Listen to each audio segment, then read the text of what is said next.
কালো রাতে নদীগর্ভে ৮৬,০০০ বর্গ মিটার এলাকা, ভয় ধরানো ওয়েনারের উপগ্রহ চিত্র। ধসে রাস্তা, ঘরবাড়ি জলস্রোতে ভেসে যায় ৮ কিলোমিটার দূরে। প্রকৃতির রুদ্ররোষে ঈশ্বরের আপন দেশ মৃত্যুপুরীতে পরিণত হয়েছে।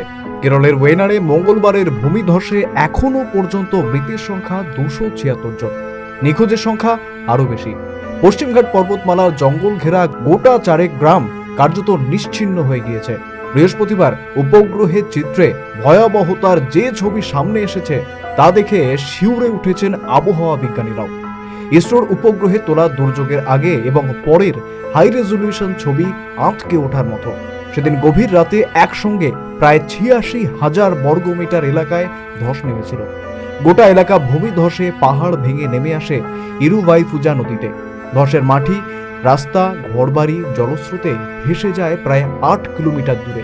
উপগ্রহ চিত্র থেকে জানা গিয়েছে, সমুদ্র পৃষ্ঠ থেকে ১৫৫০ মিটার উচ্চতায় একই এলাকায় আগেও ধস নেমেছে।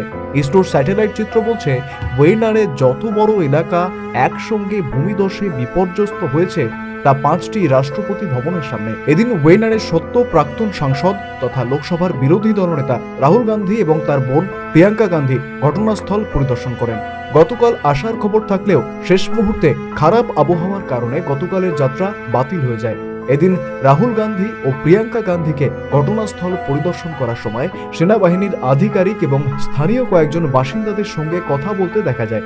দুর্যোগ এখনো রয়েছে, বৃষ্টি হচ্ছে এখনো। ঢিবির মতো জমে থাকা কাদামাটি প্রতি মুহূর্তে জানান দিচ্ছে পরিস্থিতি কতটা ভয়াবহ। এরই মধ্যে গায়ে বর্ষাতি চাপিয়ে ওয়েনারের চূড়ামালার গ্রামে ক্ষতিগ্রস্ত পরিবারগুলির সঙ্গে দেখা করতে পৌঁছে গেলেন দুজনে। বৃষ্টিতে ধস নেমে ওয়েনারের যে ৪টি গ্রাম সবচেয়ে বেশি ক্ষতিগ্রস্ত হয়েছে তার মধ্যে একটি চূড়ালমালা। গ্রামের উপর দিয়ে কি তাণ্ডব বয়ে গেছে তা চাক্ষুষ করলেন উভয়েই। রাহুল ওয়েনারের প্রাক্তন সদস্য। রাহুলের ছেড়ে যাওয়া আসন ওয়েনারের উপনির্বাচনে এবারে প্রার্থী হয়েছেন প্রিয়াঙ্কা। চূড়ালমালায় পৌঁছে দুজনেই ক্ষতিগ্রস্ত পরিবারগুলির সঙ্গে দেখা করলেন, কথা বললেন সেখানে উপস্থিত প্রশাসনিক আধিকারিকদের সঙ্গে। প্রসঙ্গত, গত ২৪ ঘন্টায় অন্তত ১৫০ জনের মৃতদেহ উদ্ধার হয়েছে। এখনো প্রায় ২ শতাধিক মানুষ নিখোঁজ। নিখোঁজদের জীবিত থাকার সম্ভাবনা ক্ষীণ। ওয়েনারের জেলা প্রশাসন জানাচ্ছে, পাহাড়ি এলাকায় ভূমিধসের কারণে হাজার হাজার টন পাথর এবং মাটির যে স্তূপ তৈরি হয়েছে তা খুঁড়ে উদ্ধারের কাজ চালানো খুব কঠিন হচ্ছে। ওয়েনারের বিস্তীর্ণ এলাকায় রাস্তাঘাট, বাড়িঘর প্রায় নিশ্চিহ্ন। স্থানীয় চার্চ, স্কুল, কলেজের যা অবশিষ্ট আছে সবকিছুকেই ব্যবহার করা হচ্ছে দুর্গতদের আশ্রয়স্থল এবং চিকিৎসার জন্য। কেরলের মুখ্যমন্ত্রী পিনারাই বিজয়ন জানিয়েছেন, দুদিনের অভিযানে ১৫০০ জনের বেশি মানুষকে নিরাপদে সরানো গিয়েছে। কঠিন পরিস্থিতিতে জীবনের ঝুঁকি নিয়েও উদ্ধার কাজ চালাচ্ছেন উদ্ধারকারীরা।